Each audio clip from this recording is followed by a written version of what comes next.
We are having this very special chat with Gautam Kumra, Managing Director at McKinsey India, and he'll analyze the situation of our economy right now and what will it take for India to achieve the $5 trillion dream which the political leadership, the country's citizens and corporates are looking at very eagerly next couple of years. Gautam, thank you very much for taking out time for us. You know, right now the situation is that sentiment is shaken very badly and there's a slowdown in the economy. Surely the different stakeholders are taking stock of that differently. But at McKinsey, what is your analysis of the situation right now? How deep is it? Because you have the hand on the pulse of the corporate India. What feedback are you getting or the indicators you are reading right now? So one thing, Ajay, before I answer your question directly, I think we need to put this slowdown in the context in a slightly longer term perspective. You know, if you look at the last 25 years, the Indian economy has grown at average at about 7%. If you look at, I would say, the last 2 decades, we've had 2 growth spurts. You see, we had a growth spurt in 2003 to 2008, and I think the second growth spurt has been 2013 to 17, and now we are in the middle of what people are calling the slowdown. What's interesting is if you look at those 2 growth spurts, the first and the second one, I think they were qualitatively different. The first growth spurt was where we had all the indicators moving in the same direction. And when I say the macroeconomic indicators, the core sector growth, some of the microeconomic indicators were all moving in the same direction. The second growth spurt, unfortunately, wasn't quite like that. I think it was quite mixed. While the macro was good, the economic growth rate was there, the inflation was low. Actually, some of the micro and the business indicators, for example, core sector growth, you looked at cement production, steel production, passenger cars, these were not really totally in line, and so I think some of it has caught up. I think we've just gone through, my own assessment is I think we are now for the first time dealing with a combination of a consumption slowdown compounded as everybody's calling, in addition to a liquidity squeeze. I think it's very hard to predict how deep and how long this will be, but I think to me it's a wonderful opportunity. Because I think, as we say, don't waste a crisis. It's a wonderful opportunity to reset the agenda on what it would take to now accelerate growth back. Because growth, if you ask me, I think 70% of India's poverty reduction agenda and improving the lifestyles of large masses in our country has to do with getting growth back. So I'll talk a bit about that. How do we get out of this and get growth back? In fact, as we speak, I understand that top 25 corporate representative, Mr. Piramal and everybody is meeting the policymakers to take stock of where the situation stands, and I think all the stakeholders will get the best minds put together and take steps. But otherwise, if we take a step back, we are hovering around the $2,000 mark as far as the capita per GDP is concerned, and we are eyeing higher levels because that will really take the country in next 5, 7, 10 years. What are the specific steps from all the stakeholders of the ecosystem, in your view, would it require to really take it up higher? Because everybody keeps talking about it in hope, but if we could share some specific points which we are requiring by the country to achieve that. Sure. Let me, Ajay, give a little bit, let me refer to a very significant piece of research that our McKinsey Global Institute has done over the last 5 years, looking at about 90 countries around the world and studying their per capita GDP growth rate for 50 years. What we discovered was there were 18 countries out of the 90 that we call outperformers. When I say outperformers, I mean they substantially overshot the average per capita GDP growth rates. If you look at these 18, they come in 2 brackets. One is about 11 countries that have been, I would say, recent outperformers. So in fact, India is one of them, Vietnam is one of them. There are about another 7 countries that I would say are long-term outperformers. So think about Hong Kong, South Korea, Taiwan. So we analyzed all of these and looked at what is underlying that. And I think one of the things you find is that, as you would expect, the outperforming 18 markets, right, have basically created a virtuous cycle of demand, income and productivity. A virtuous cycle of demand, income and productivity. And if you push at the core of it, let's talk a little bit about that. Let's talk a little bit about each one of them. You see, you take productivity, for example, which I think in many ways is one of the most key determinants of economic growth rate. If India has to get to a $5 trillion economy from 2.7, we need about 8.1% CAGR, economic growth rate. And if you look at the employee participation rate, that will be about 2%. So 6% has to come from productivity growth. Now, if you look at and analyze productivity growth and you break it down into agriculture, manufacturing, services, a 6% productivity growth rate cannot be achieved unless the mix of GDP shifts substantially in favor of manufacturing. And our sense is that over the next, by 2024, if we want to get to, for example, a $5 trillion economy, we need to add at least 5% GDP points more to the mix of manufacturing in the sector. Otherwise, you just don't get there. So Gautam, I'm quite surprised to see right now when we speak to a lot of corporates, the asset utilization at their company level is very low because demand is not there. Right. And till the capacity utilization goes up or hits the roof, there would be no need for going for fresh capex. Plus, the cost of capital has been elevated in our country for the last couple of years, which is maybe generally coming down. That's right. But what comes first, the chicken or the hen? What comes first? Do they go and wait for the demand to come, or they prepare about creating extra capacities? How will India come out of this kind of a trap which we have gotten ourselves into? Yeah, no, I think you raise a good point. I think, but there is no shying away from the fact that fundamentally, I think the rate at which capital formation is occurring in the country is way lower than what it needs to be.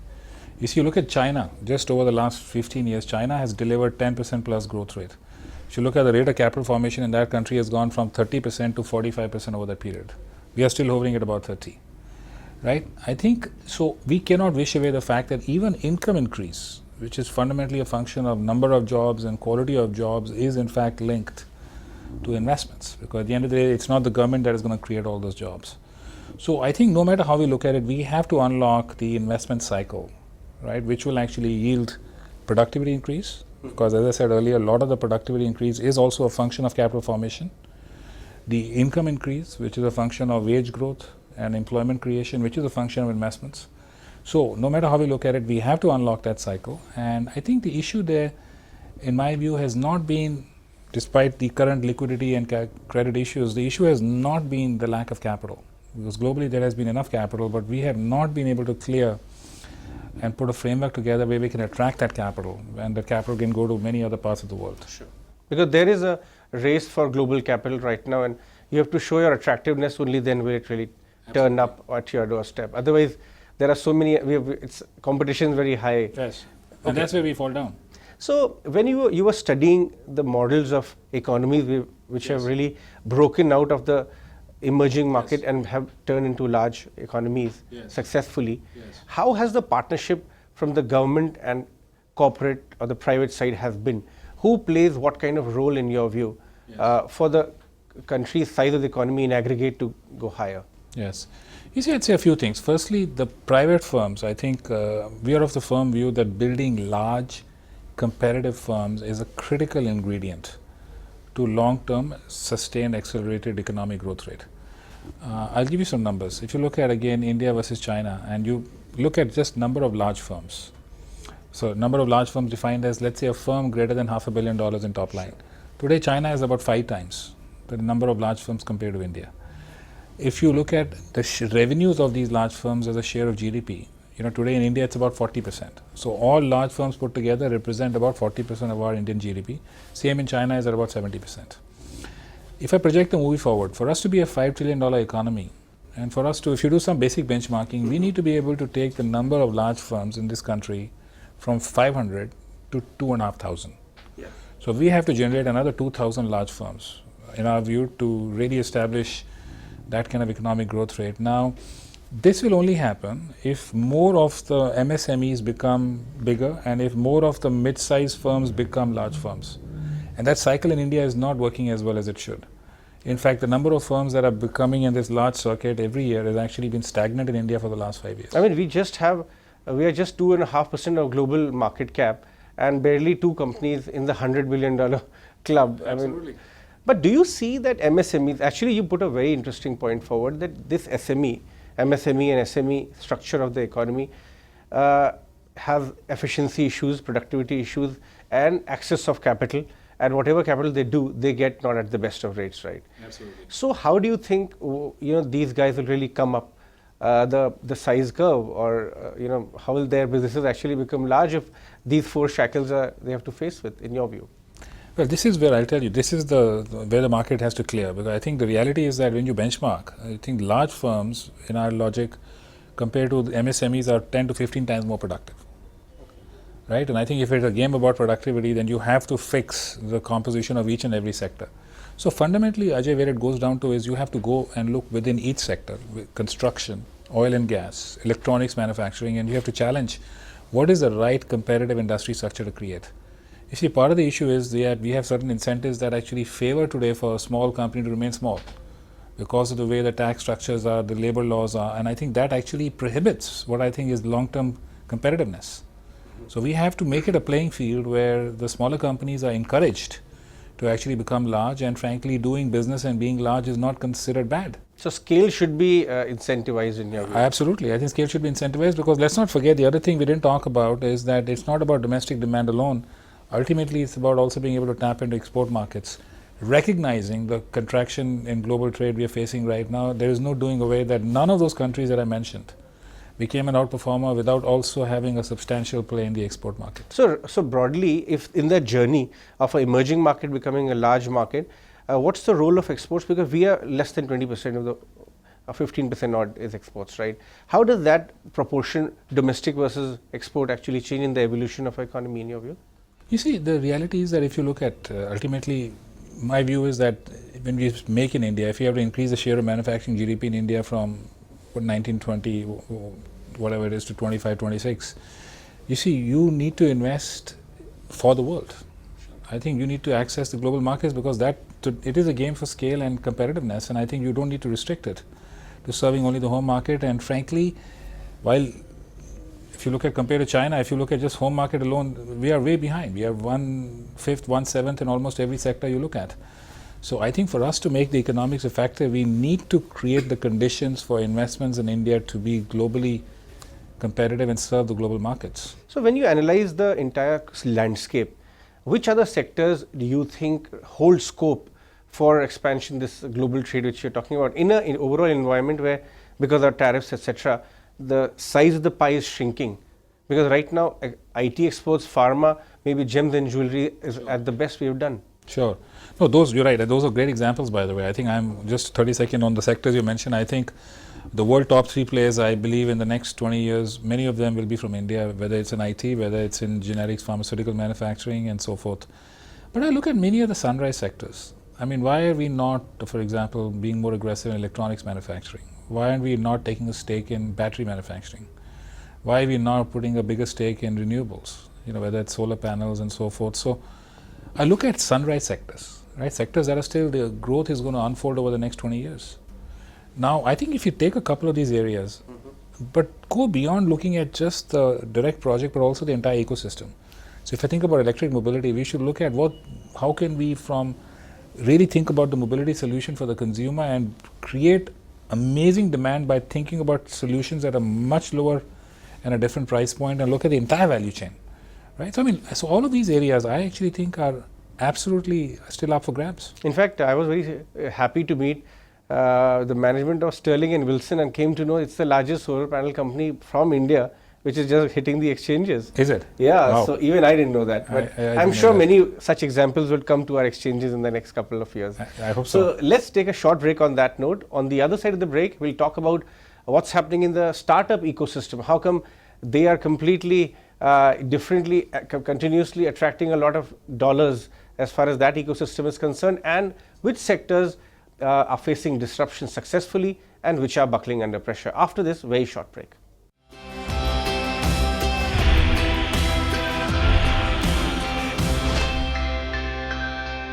Welcome back, still in conversation with Gautam Kumra of McKinsey. Gautam, let's talk about disruption. Yes. This word is overused in the last couple of months, but yes. How exactly are some of the companies using technology, digitization, in not only disrupting the space they are in by doing business differently and making their space much more faster in climbing the value curve and completely changing the rules of the game? I would love to, if you could take some examples as well. Sure. You see, firstly, I'd say that it sounds like a cliche, but the digitization is one of the biggest disruptions that is facing the world, and I think also India. Some work we did recently suggests that the whole digitization, all of it in its full scope, could add about $1 trillion to India's GDP by 2025.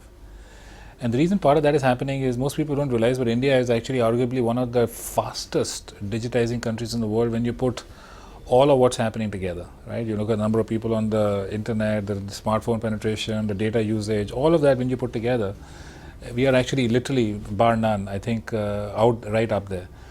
Now, it is disrupting sector after sector. I think if you look at large, just take construction as an example. A large construction company is serving, I can't take names, but for example, they're using sensors, they're one of the massive deployment of IoT, and they're using data from all their project sites to actually better control cost and time for execution of the projects. And they have saved a couple of $100 million in cost in the way they deliver projects.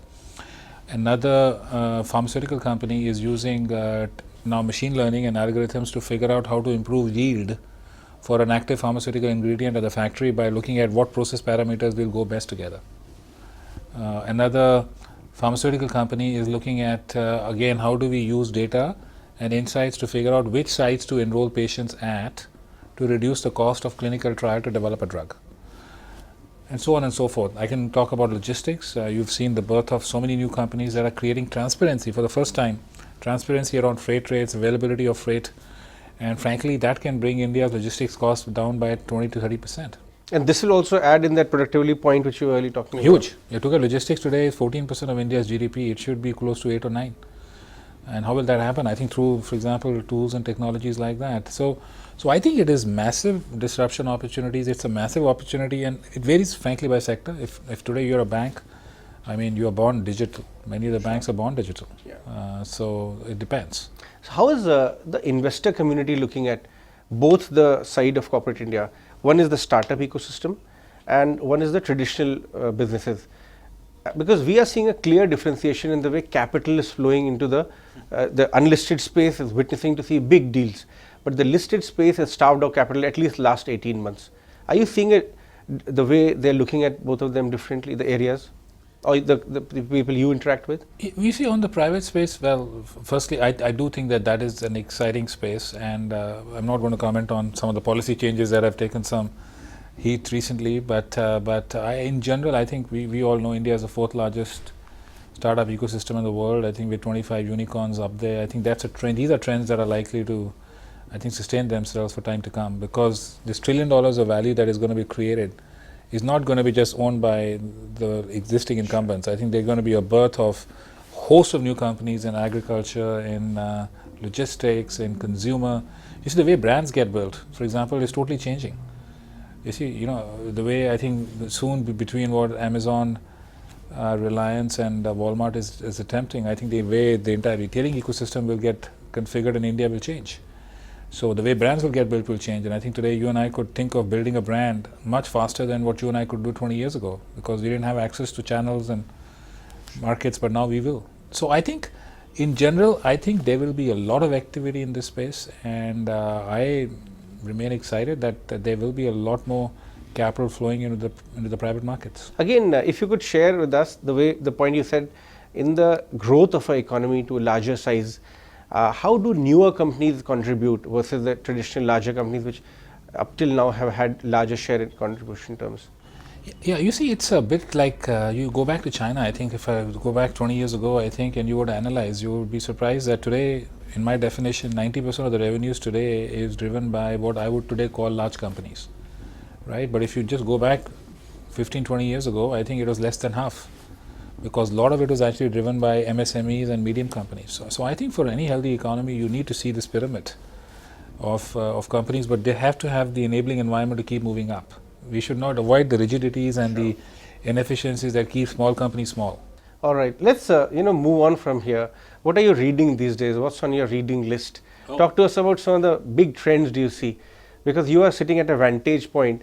You can see things change in corporate India, in the economy globally perhaps, which you can talk to our viewers about to watch out for in years to come.